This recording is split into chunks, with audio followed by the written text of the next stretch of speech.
Morning दोस्तों, कैसे हैं आप सब। तो दोस्तों, आज वीडियो बहुत ही खास होने वाला है आपके लिए। आज मैं आपके लिए इकोनॉमिक्स सब्जेक्ट का तटस्थ वक्र नामक चैप्टर लेकर आ चुका हूँ। तो मैं आज आपको तटस्थ वक्र का अर्थ बताऊंगा और इसकी मतलब विशेषताएं आपको बताऊंगा। तो दोस्तों, उदासीनता वक्र भी इसको कहते हैं। उदासीनता वक्र या तटस्थ वक्र का मैं आज तालिका सहित, तालिका एवं रेखाचित्र सहित इसका अर्थ बताऊंगा। और दोस्तों, इसकी जो मतलब विशेषताएं हैं, विशेषताएं भी आपको आज मैं पढ़ाऊंगा। तो टोटल विशेषताएं आपको मैं आज पढ़ाऊंगा। तो दोस्तों, तटस्थ वक्र का अर्थ क्या होता है, सबसे पहले आप ये देख लीजिए। तो दोस्तों, आपसे निवेदन ये है कि पहले हमारा चैनल सब्सक्राइब कर दीजिए और बेल आइकन दबा दीजिए, जिससे कि नेक्स्ट वीडियो आपको मिलता रहे। तो दोस्तों, तटस्थ वक्र क्या है, तटस्थ वक्र का अर्थ।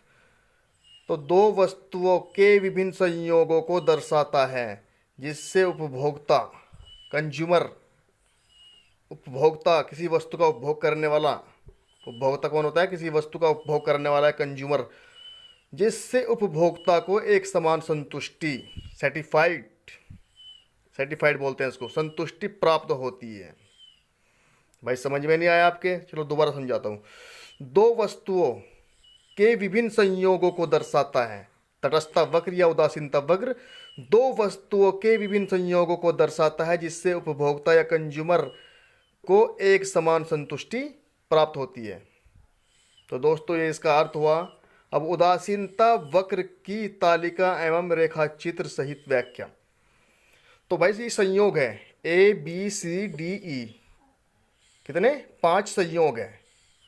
क्या कहा, दो वस्तुओं के विभिन्न संयोग गो को दर्शाता है। तो ये संयोग हो गए, दो वस्तु, एक्स वस्तु वाई वस्तु। तो एक्स वस्तु 1 2 3 4 5 6, वाई वस्तु 15 10 6 3, ये हो गई। तो दोस्तों, जो पहला संयोग है हमारा, तो एक्स वस्तु और वाई वस्तु इतना। तो दोस्तों, संतुष्टि हमारी कितनी हो रही है, के बराबर है। दूसरे संयोग पे भी तो संतुष्टि बराबर है, तीसरे संयोग पे भी बस संतुष्टि बराबर है, चौथे संयोग पर भी संतुष्टि बराबर है, पांचवे पर भी संतुष्टि बराबर है। तो दोस्तों, तालिका समझ में आ गया।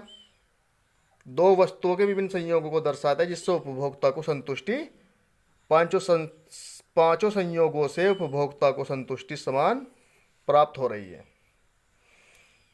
तो दोस्तों, इसका ये रेखा चित्र है, ये वाई वस्तु है, ये एक्स वस्तु। तो इसका ढाल जो होता है आईसी इंडिफरेंस कर्व या मतलब उदासीनता वक्र का ढाल ऋणात्मक होता है। क्योंकि अगर ऋणात्मक क्यों होता है, अब हम आपको ये बताते हैं ऋणात्मक आईसी वक्र ऋणात्मक क्यों होता है। अगर आप वाई वस्तु की मात्रा को बढ़ाते हैं तो एक्स वस्तु की मात्रा को घटाना पड़ेगा।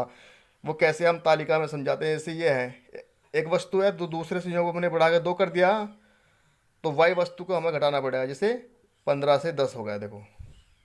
अब तीसरे संयोग की बात करते हैं, एक्स वस्तु हमने बढ़ाकर 3 कर दिया, सी संयोग पर एक्स वस्तु बढ़ाकर कितना कर दिया, 3। तो वाई वस्तु की मात्रा को हमें घटाना पड़ेगा, 10 से 6 हो गया, देखो। अभी समझ में नहीं आया आपका। अगर हम वाई वस्तु की मात्रा को बढ़ाते हैं, एक्स वस्तु की मात्रा को घटाना पड़ेगा, या एक्स वस्तु की मात्रा को बढ़ाते हैं, वाई वस्तु की मात्रा को घटाना पड़ेगा।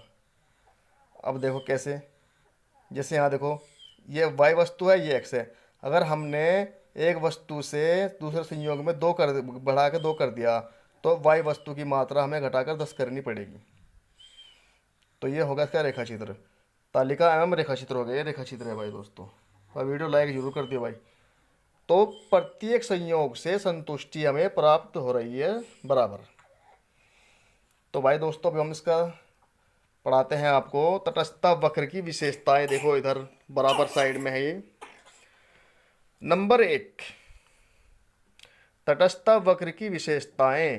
तटस्थ नंबर 1, तटस्थ वक्र का ढाल ऋणात्मक होता है। बहुत वेरी इंपॉर्टेंट, मोस्ट इंपॉर्टेंट विशेषता है, तटस्थ वक्र का ढाल ऋणात्मक होता है। भाई संयोग 5 है, संयोग है, एक्स वस्तु है, वाई वस्तु है। तो ये हमारा इसका रेखा चित्र देखो भाई, आईसी वक्र। जैसे वाई वस्तु की मात्रा कितनी हमारी, 15 है, 15 है, तो x वस्तु की कितनी हो गई 1। अगर हम x वस्तु की मात्रा बढ़ा के 2 कर दें, x वस्तु की मात्रा बढ़ा के 2 कर दी, तो y वस्तु की मात्रा घटकर 10 हो जाएगी। अगर 2 से 3 कर दें x वस्तु की मात्रा, तो y वस्तु की मात्रा 6 हो जाएगी घट के। तो भाई ये इसीलिए तटस्थ वक्र का ढाल ऋणात्मक होता है। क्या होता है? ऋणात्मक होता है। तटस्थ वक्र का ढाल ऋणात्मक होता है। नंबर सेकंड है तटस्थ वक्र का मूल वक्र तटस्थ वक्र मूल बिंदु की ओर उन्नतोदर होता है। तो ठीक है भाई दोस्तों। नंबर थर्ड, तटस्थ वक्र आपस में एक दूसरे को नहीं काटते हैं। भाइयों डायग्राम है इसका, जो समझना जरूरी है। क्या है भाई? तटस्थ वक्र एक दूसरे को आपस में नहीं काटते हैं, परंतु यहाँ काटता हुआ दिखाई दे रहा है। यह हमारा ई बिंदु है भाई। रेखा चित्र में तो आपस में काट रहे हैं। अगर तट तो मतलब रेखा चित्र में दोनों बराबर में आपस में काट रहे हैं, तो ये मूल बिंदु है इसका। यहाँ पे दोनों को समान संतुष्टि प्राप्त हो रही है। अगर रेखा चित्र में ये ऐसे हो, ऐसी वक्र ऐसी वक्र y x0, अगर ऐसे दिया हो तो दोनों को अलग अलग संतुष्टि प्राप्त होगी। दोनों वक्रों में उपभोक्ता को अलग अलग संतुष्टि प्राप्त होगी, परंतु उदासीनता वक्र में क्या कहा गया है? दो वस्तुओं के विभिन्न संयोगों को दर्शाता है जिससे उपभोक्ता को समान संतुष्टि प्राप्त हो रही है। तो यहाँ पे क्या हो रहा है? समान संतुष्टि प्राप्त हो रही है भाई। समान संतुष्टि प्राप्त हो रही है। यहाँ पर समान संतुष्टि प्राप्त नहीं हो रही, तो इसका मतलब ये हुआ कि दोनों आपस में नहीं काट रहे हैं। तो क्या कहा? तटस्थ वक्र आपस में एक दूसरे को नहीं काटते हैं। तीसरी विशेषता भाई ये। तो दोस्तों हमारा वीडियो लाइक कर दे, please comment share, channel subscribe, bell icon दबा दे, जिससे कि नेक्स्ट वीडियो आपको मिलता है।